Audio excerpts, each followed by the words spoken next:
for a long time, I worked with Shell, with their scenarios group, because they were working within the company to, first of all, to see how serious climate change would be, but secondly, to help the company transition from being an oil and gas company to being an energy company. So I felt justified in working with them to help them with that transition. But I began to lose faith because for all sorts of reasons, they're finding it very difficult to make that transition. And so when I saw that they were continuing to invest in discovering new resources of oil and gas, when we know that we can't burn the resources of oil and gas that we already have, I decided it was time for me to step away.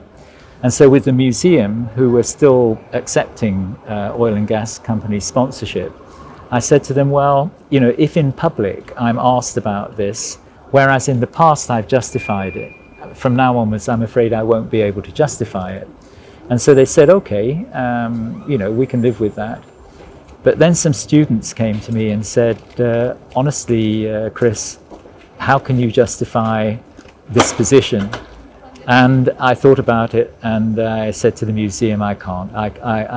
Either I ask you, please, particularly with COP26 coming up, you know, you could make a huge statement by deciding to at least put a moratorium on your acceptance of money from oil and gas companies, and better even to just say no. And they thought about it, and in the end they came back and said, no, we're going to continue to do it on the basis that we're trying to persuade the companies to do better. And by the way, we're also going to accept money from Adani, who of course, the Indian company that has huge investments in coal reserves in Australia. So I said, okay, I'm sorry, I'm going. I'm very sad about it because I'm very, very fond of the museum and it does wonderful work. But in all good conscience, I can't support their policy. The problem is that in this world, everything is interconnected and climate change is a threat multiplier. It makes lots of other things worse.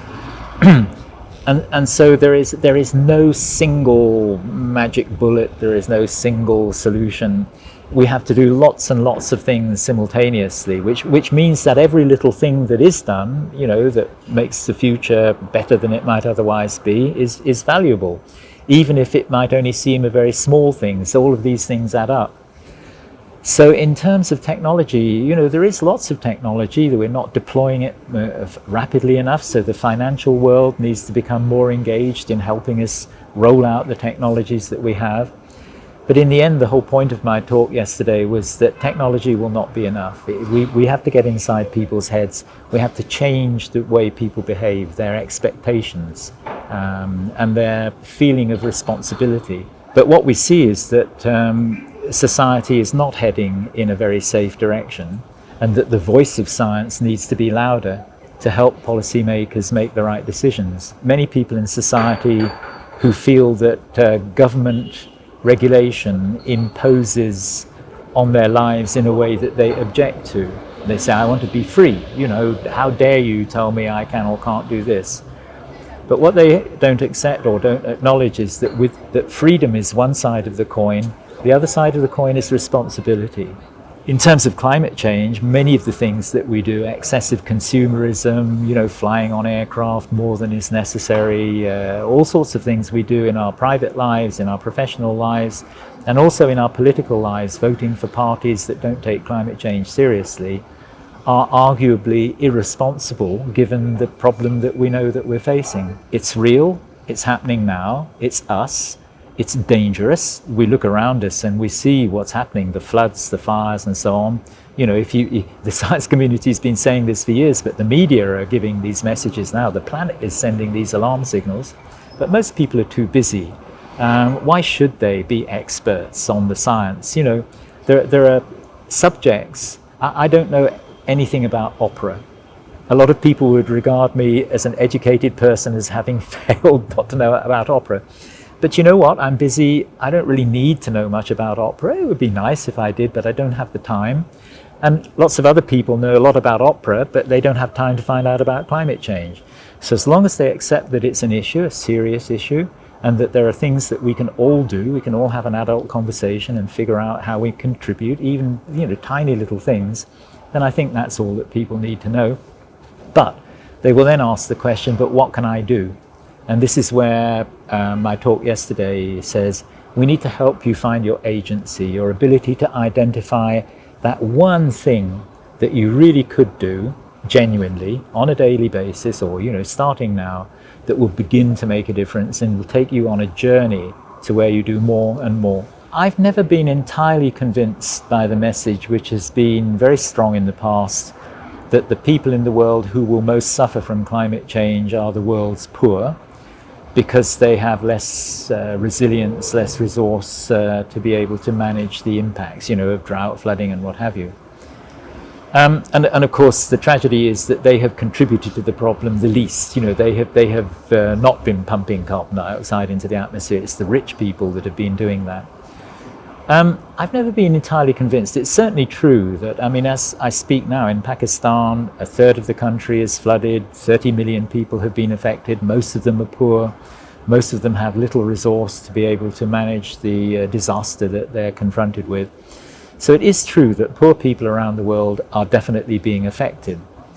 But people are being affected in California, the richest state of the richest nation in the world, and there are climate refugees leaving California because they can't insure their houses because of the wildfires. They're leaving because their children's health is being affected by the smoke from the wildfires.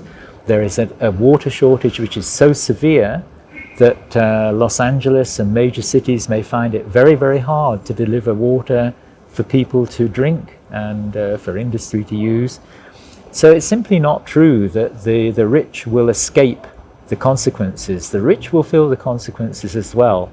And actually that's really quite an important message, because it's certainly true that there are some very rich people who know that what they're doing, they're probably contributing more by a factor of 100 than the average person on the planet. And to some extent their attitude is, well, if my home in California goes up in flames, I have 5 other ones elsewhere in the world, so I'll just move elsewhere. No, sorry, I don't think you're going to get away with it. You're going to feel this too. And since they have a lot of influence, getting that message to them is important. Everybody says to me, well, okay, what can I do? I'm just me, how can I have an impact? I'm busy, I have my wife and children, I have to pay for their education, what can I honestly do? And I used to say, well, in your personal life, in your professional life, in your political life, there is always something you can do. And then you talk about in your personal life, you could fly less, use your car less, consume less, eat less meat. So there's a whole, in your professional life, you can work to make your company more sustainable. You vote for politicians who take this thing seriously. So you have all of these options. So you lay these out. And my experience is that then people leave the lecture theatre or leave the auditorium and they go, oh dear, I don't know which one of those to choose. God, I'm really busy, and life takes over, and they don't do anything. It just makes them feel anxious and worried, but they don't do anything. So what I've learned is it's much better to say, is there anybody in the audience who's willing to just be a victim, somebody we can work with? And if somebody says yes, you say, okay, can you just tell us a little bit about yourself? Who are you? What are you good at? What is your life?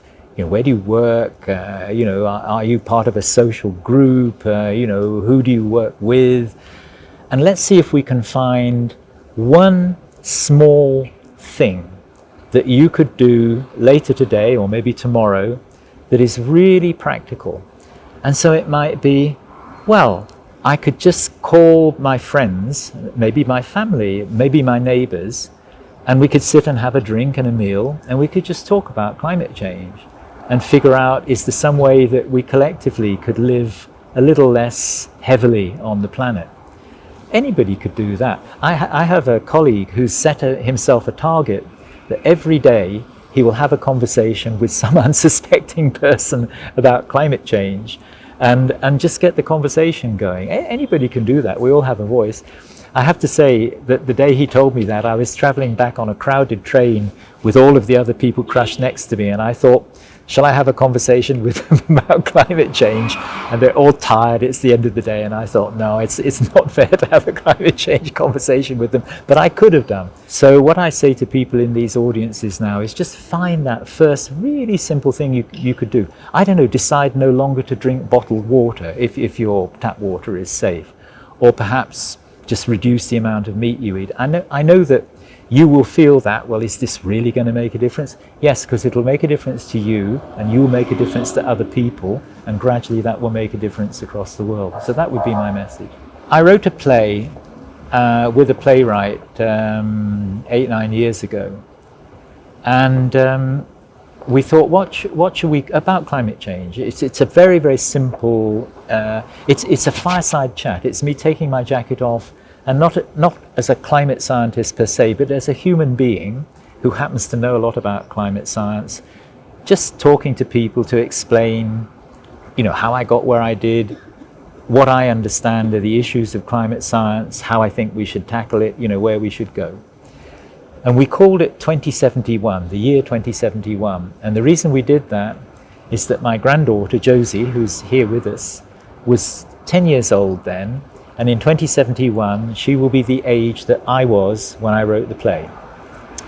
So we asked ourselves, what world will she live in? What legacy will we leave her? I mean, I certainly won't be around, but what world will she live in? Will it be a good world? Will it be a wonderful world? Or will it be a damaged world? What will it be?